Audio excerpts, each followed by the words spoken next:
In the cold vastness of space, the galaxy was a place of ancient empires and timeless races, each with its own claim to power.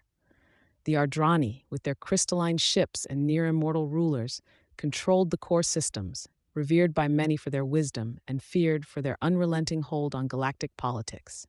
The Mgarath swarm, a race of insectoid conquerors, spread through the outer rim, devouring entire planets to fuel their endless expansion. And then there were the Hylar, masters of bioengineering, who had transcended their own physical forms, existing as pure energy in a symbiotic relationship with their technology. In this galaxy of giants, humanity was a footnote, a species that had barely crawled out of its cradle, confined to its single system in the backwaters of the Orion Arm. But humanity was different from the older races in ways that no one could have predicted. They were not the strongest nor the most advanced. Their technology, though respectable, was still primitive by galactic standards. They had no great psionic abilities, no ancient wisdom passed down over eons. Yet they had something that none of the other species possessed in quite the same way, a relentless drive to survive and to ascend. It was 2175 when humanity made its first contact with the wider galaxy. The encounter was less a meeting of minds and more an accident. A Terran scout ship stumbled into a Hylar-controlled system during an experimental faster-than-light jump. The Hylar, curious but not threatened, allowed the humans to leave after brief negotiations. Word spread quickly among the galactic community about this new, seemingly unremarkable species. Most paid little attention. There were countless other emerging species scattered across the galaxy, each one destined to rise and fall without ever making a meaningful impact. For several decades, humanity remained under the galactic radar. They slowly expanded their borders, colonizing nearby star systems and establishing trade with the more open-minded species. But their influence was limited, and the larger empires barely noticed their existence. The Ardrani dismissed them as a minor curiosity, and the Memgrath had no interest in a species that did not yet pose a threat. But humanity was not idle during these years. While the other races rested on their ancient laurels, content with the status quo, the Terran Federation, the unified government of humanity, began to push the limits of their technology, experimenting with energy weapons, ship designs, and cybernetic enhancements. Their scientists and engineers were unshackled by the dogma that stifled innovation in older civilizations. Where the Ardrani relied on tradition and the Hylar on biological perfection, humans embraced trial and error, learning from each failure, each misstep, and turning them into strengths. The turning point came when the Mgarath swarm set their sights on human space. The insectoid race had grown hungry for new resources, and Earth, with its vibrant ecosystems and plentiful resources, was an attractive target. The first Memgarath incursion into human territory was swift and brutal. Entire colonies were wiped out within days, leaving behind only desolation. The galactic community watched with mild curiosity, expecting humanity to fall as so many others had before them. But humanity did not fall. Instead, they fought back. Not with the overwhelming force or ancient technologies of the older races, but with cunning, ingenuity, and an unyielding spirit. Terran warships, though smaller and less powerful than the Mangarath vessels, used hit-and-run tactics that confounded the swarm's hive mind. Human soldiers, equipped with cutting-edge exoskeletons and neural implants, adapted quickly to the Mgarath's tactics, exploiting their weaknesses and turning the tide of the war. Admiral Elena Vasquez, the commander of the Terran Defense Fleet, became a symbol of human defiance. Under her leadership, humanity mounted a counteroffensive that pushed the Mgarath back further than anyone had thought possible. Entire fleets of the swarm were destroyed in carefully orchestrated ambushes, and human forces, though outnumbered, fought with a ferocity that left even the seasoned Mgarath warriors in shock. The tide of the war turned, and after years of brutal conflict, the Mgarath swarm was forced to retreat, abandoning their conquest of human space. Humanity had won its first war against a galactic power, and the galaxy took notice.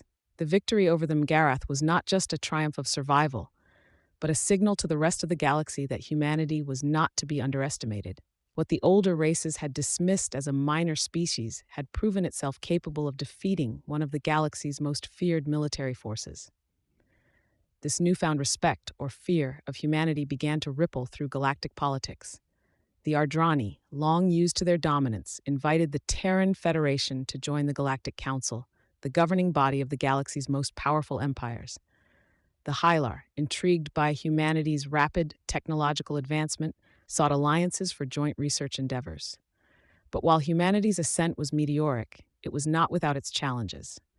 The victory over the Mengarath had come at a heavy cost. Entire colonies lay in ruins, and millions of lives had been lost.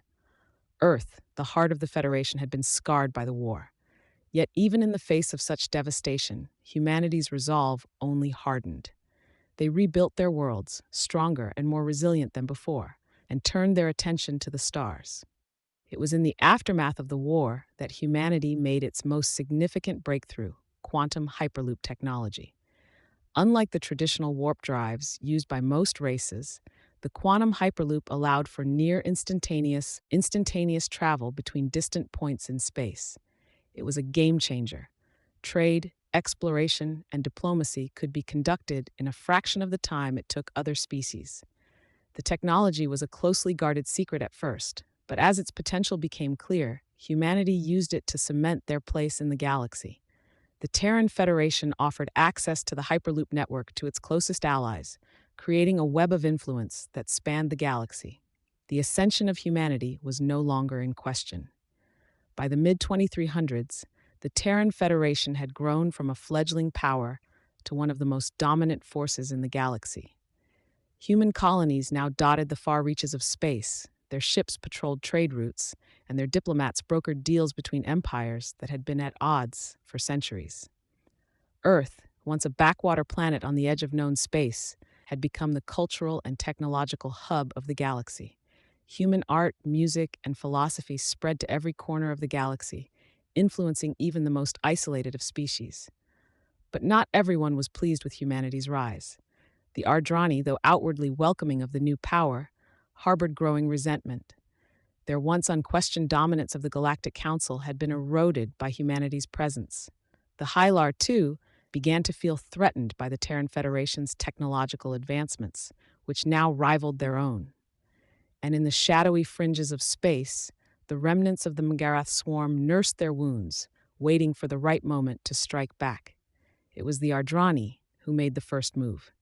In a calculated attempt to curb humanity's influence, they secretly funded a coalition of lesser-known races to form an alliance against the Terran Federation. The coalition, known as the Unity of Sovereigns, declared war on the Federation under the pretext of protecting the galaxy from human expansionism. It was a bold move, one that the Ardrani believed would fracture the galaxy's alliances and weaken humanity. They were wrong. Humanity's response was swift and decisive. Admiral Vasquez, now a legend in her own right, led the Terran fleet into battle once again, this time not as defenders, but as aggressors.